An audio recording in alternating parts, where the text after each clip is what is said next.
But anyways, let me get back to this. So Reckless, you're saying Swiftblade, which weapons are you using, or which weapons do you recommend? There's actually a lot. That's a big question, actually. So hear me out, because there's quite a bit to it. And if you ever need to go back to this video and just rehear what I say, all of this stuff gets uploaded up to my YouTube channel, so that you can just go back to this part, okay? So I'll do a little bit of a snippet here about Swiftblade weapons and how this works. But it really does depend on your playstyle. So yes, Swiftblade weapons, it encourages dual wielding because of the first passive that reduces cooldowns of everything in Swiftblade, as long as you're dual wielding, right? Now this, of course, asks the question of what do you choose for your weapons, right? You can use an axe, which has an attack speed of 1.1, which you might not see there, but it says it on the actual axe itself, versus a dagger, which is much faster and has an attack speed of 0.8. And just as a little reminder, these values are actually important values. If you have an attack speed of 1.1, that means you're doing 10% more damage from melee skills with that weapon in your main hand.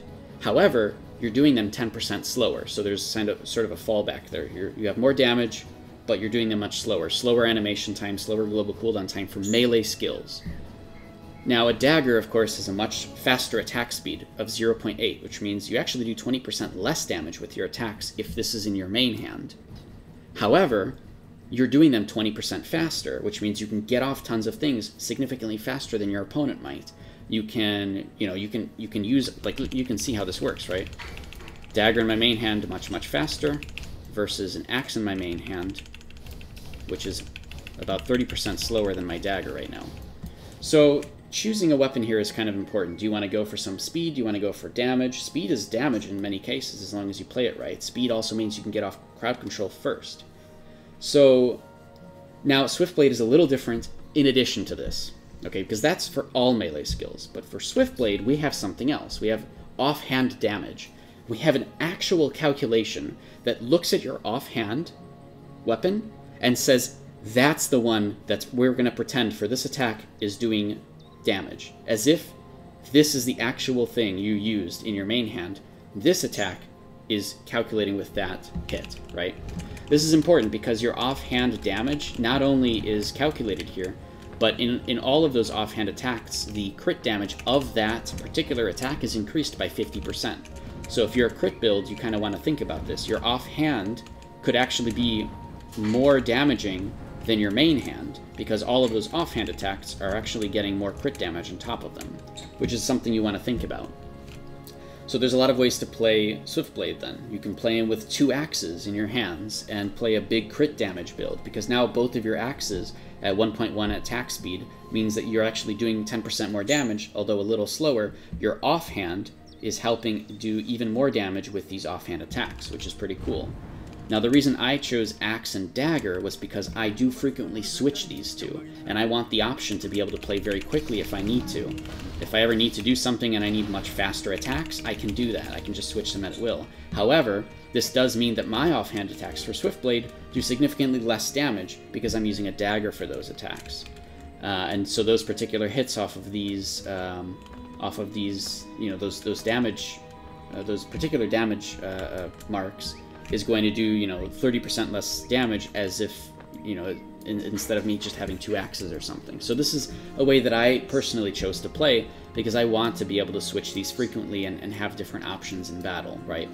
Plus, I am a defense penetration build, so these offhand attacks doing 50% more crit damage, they don't really matter to me, because fighting somebody who has really high resilience, that 50% crit damage just gets lowered back down to 0, so it doesn't matter to me. Right, I'm going for full defense penetration. The crit damage is not a big deal. So, but it is a big deal in PvE.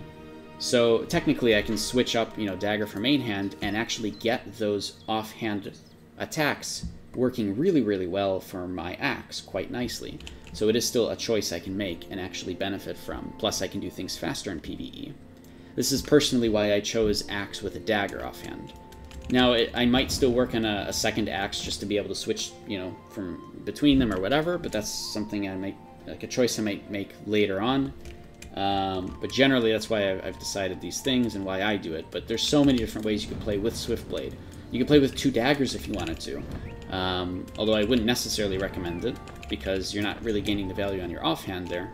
But you could, right? Because, you know, it's still a thing. It's an option. Probably not the best option, but it's if you want to be cool and you want to do 2 daggers, you can. That's perfectly fine. But generally, you'll want to kind of focus on the damaging sort of aspect. And dual wielding already has lots of attack speed built into having dual wielding. So there's some value in sort of how that works. So I don't know if he's still around, or if I've made Reckless fall asleep. But hopefully that answers the question for anybody just lurking in the background about Swiftblade and the offhand weapons and such. And maybe I should highlight that particularly. Just because I know it's a question that comes up a lot between people asking. Maybe I'll do that. Maybe I'll throw this on YouTube as just like a little highlight or something. Should I do that? It's so easy to make highlights. Oh, cool. You did get it. I hope that helps with your brainstorming and everything. I will be honest here. There's no wrong answer for how you play. There really isn't. You just need to come up with first what you want to do. What do you want to accomplish? Do you want to be big burst damage? Do you want to be in sustainable build, like where you constantly are able to do something? And that might maybe tweak how you want to play and what weapons to choose. But definitely look at the different weapons, look at their attack speeds, and go by those.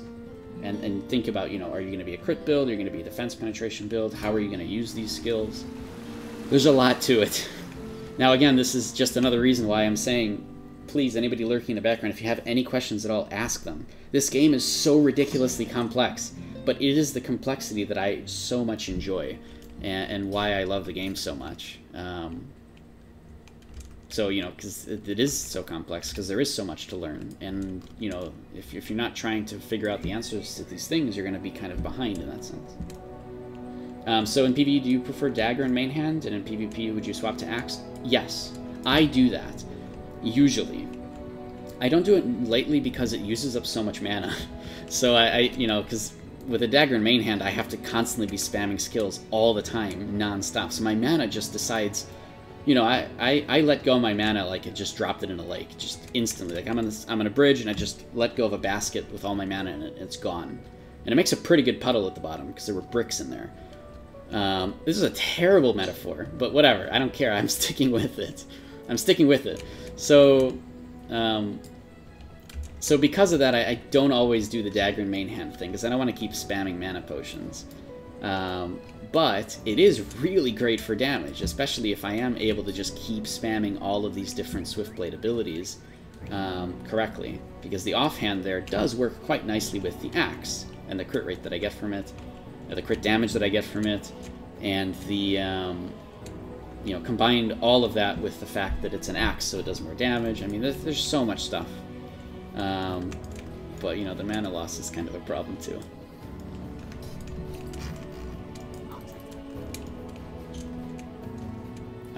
I think most people probably play with dual axe. I think that makes the most sense, because most people just go for pure damage. But, of course, pure axe doesn't leave you with too many options. Plus, oh, there's another thing, too. Well, I'm not even finished talking about it. There's actually more. Not only do you want to keep all of that crap in mind, okay, but there's more. There's even more on top of that, right? There's also weapon type, which is the actual type of damage your weapon does. Not melee, but crushing, or piercing, or slashing, right? These individually do additional damage, have a 50% chance to do extra damage on different armor types. For example, a complete leather set will receive 15% additional damage from slashing attacks on a 50% basis. There's a 50% proc of it actually happening from slashing melee attacks. So if you want to go and you want to... If your goal is to kill people in cloth, you might want to go for something that does slightly more damage to cloth, even though there isn't anything. I think cloth is actually the weakest one, but like, because it doesn't give PDEF, but it also doesn't necessarily have anything like this. But if you want to go specifically for people in leather, or you want to go specifically for people in plate, that might also be a factor with how you choose the weapon, you know, and what weapon choice you make. Now, some people go something like a short spear. Now, a short spear has also 1.1 attack speed. It's just like an axe, but the problem with a short spear is that you can only use that in your right hand. You cannot use a short spear in your left hand. And I'm just going to show that off, because I'm going to laugh if they change that without anybody knowing. Where's here, Ethereum, where's short spear? Right, so short spear has an attack speed of 1.1, but it's right hand only. So if you decide to go short spear because it's a piercing weapon type, and piercing is good against plate, right? I'm probably wrong. I don't know, I think piercing is good against plate. Let me check. Here's cloth. Cloth doesn't take more damage from anything.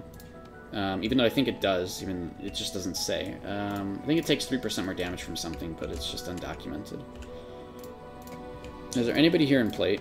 Here's one. Yeah, so plate takes 20% more damage from crushing attacks on a 50% basis, or 15% from piercing.